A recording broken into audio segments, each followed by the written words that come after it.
कि lieutenant colonel पुरोहित की नांदेड़ धमाके में क्या भूमिका थी। क्या वो नांदेड़ बम धमाके में गिरफ्तार आरोपियों के संपर्क में था? IBN 7 पहले ही खुलासा कर चुका है कि लेफ्टिनेंट कर्नल PS पुरोहित के तार सिंहगढ़ ट्रेनिंग कैंप से भी जुड़े हैं। ऐसे में उससे ये अहम जानकारी मिल सकती है कि सिंहगढ़ कैंप में और कौन कौन लोग शामिल हुए।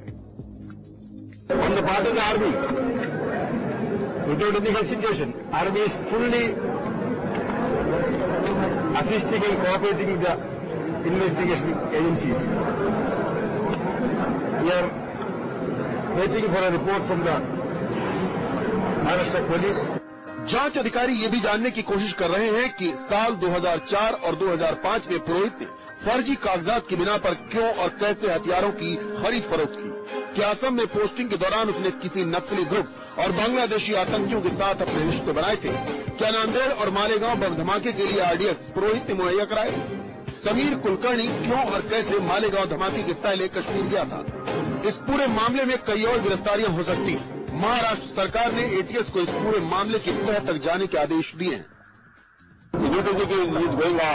We feel that they will come. Sir क्या किसी बड़े व्यक्ति के होने की आशंका आ रही है? मैं इतना ही कह रहा हूँ, इशारा काफी होता है। 2004 से 2007 के बीच नासिक, पुणे, नागपुर में तैनात सेना के अधिकारियों पर मुंबई ATS की निगाह है। इतना ही नहीं, ATS इस दौरान इन इलाकों में तैनात सेना के अधिकारियों के मोबाइल फोन भी खंगालने में जुटी है। ATS ये पता लगा रही है कि क्या धमाकों को अंजाम देने के लिए कुछ अधिकारी सक्रिय रूप से जुड़े थे या फिर इन्होंने सिर्फ धमाकों के लिए विस्फोटक या दूसरी तरह की मदद पहुंचाई। लेफ्टिनेंट कर्नल PS पुरोहित की गिरफ्तारी के बाद 2 साल से सो रही CBI भी अब हरकत में आ गई है और इसी सिलसिले में उसने तकरीबन 10 घंटे तक सेना के इस अधिकारी से पूछताछ की।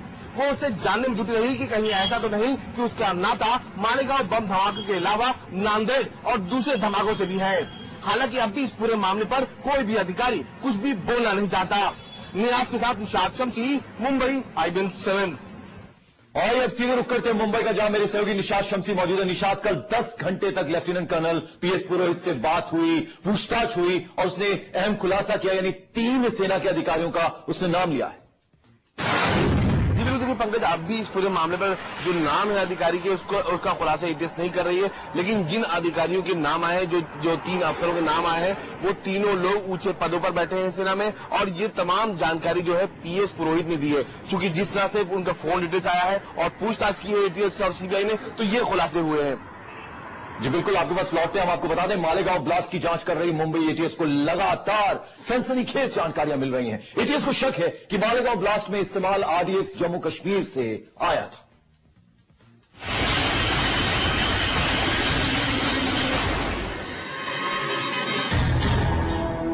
क्या मालेगांव धमाके के लिए इस्तेमाल किया गया RDX जम्मू कश्मीर से आया? क्या लेफ्टिनेंट कर्नल पुरोहित ने जम्मू कश्मीर में अपने संपर्कों का फायदा उठाया? क्या जम्मू कश्मीर के आतंकी संगठनों से मिला पुरोहित को विस्फोटक?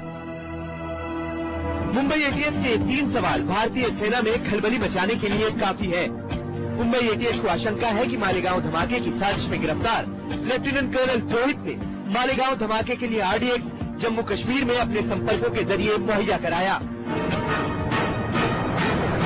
1999 में सेना के इंटेलिजेंस विंग में ट्रांसफर होने के बाद पुरोहित को जम्मू कश्मीर भेज दिया गया था।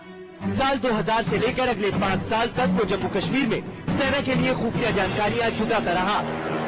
ATS को शक है कि इसी दौरान वो कुछ ऐसे आतंकी संगठनों के संपर्क में आया जिन्हें बाहरी मदद मिल रही थी और अब इन सवालों के जवाब तलाशने में मुंबई ATS जुट गई है। मालेगांव बम धमाके मामले में गिरफ्तार समीर कुलकर्णी इस साल की शुरुआत में जम्मू कश्मीर गया था। ये वही वक्त है जब मालेगांव बम धमाके की साजिश रची गई। अब मुंबई ATS जम्मू कश्मीर से मालेगांव के बीच धमाकों के तार खंगालने में जुटी है। ATS के लिए एक और बड़ा सवाल है लेफ्टिनेंट कर्नल पुरोहित का गायब लैपटॉप। सूत्रों से मिली जानकारी के मुताबिक पंचमढ़ी से पुरोहित को हिरासत में लेने के बाद से उसका लैपटॉप गायब है। ATS को पक्का यकीन है कि इस लैपटॉप में मालेगांव धमाके से जुड़ी कई अहम जानकारियां छुपी हुई हैं। ये लैपटॉप अब कहां है, किसी को नहीं मालूम। ATS ने पुरोहित के लैपटॉप को खोजने के लिए सेना के अधिकारियों की भी मदद मांगी है। इससे पहले ATS की पूछताछ में पुरोहित ने अपना गुनाह कबूल कर लिया था। पुरोहित ने मुंबई एटीएस को ये भी बताया कि उसने ही न केवल 29 सितंबर को हुए मालेगांव धमाके की साजिश रची, बल्कि धमाके के लिए RDX भी मुहैया कराया था। ये विस्फोटक कहां से आया, इस सवाल पर पुरोहित ने चुप्पी साध ली। दरअसल मुंबई एटीएस ने कर्नल को इस बात पर घेर लिया कि उसने धमाके के आरोप में पहले ही गिरफ्तार रिटायर्ड मेजर रमेश उपाध्याय से कई बार फोन पर बात की थी। ये बात क्यों हुई, इसका सीधा जवाब लेफ्टिनेंट कर्नल पुरोहित के पास नहीं था। इन्हीं सवालों के जवाब के लिए मुंबई एटीएस अब पुरोहित का नार्को टेस्ट करवाना चाहती है। एटीएस ने अपनी तफ्तीश में इस बात का खुलासा किया है कि सेना की इस अधिकारी ने न सिर्फ मालेगांव बम धमाके में अहम भूमिका निभाई, बल्कि साल 2004 और 2005 में सेना में रहते हुए इस शख्स ने फर्जी दस्तावेजों के आधार पर कई बार हथियारों के खरीद फरोख्त भी किए।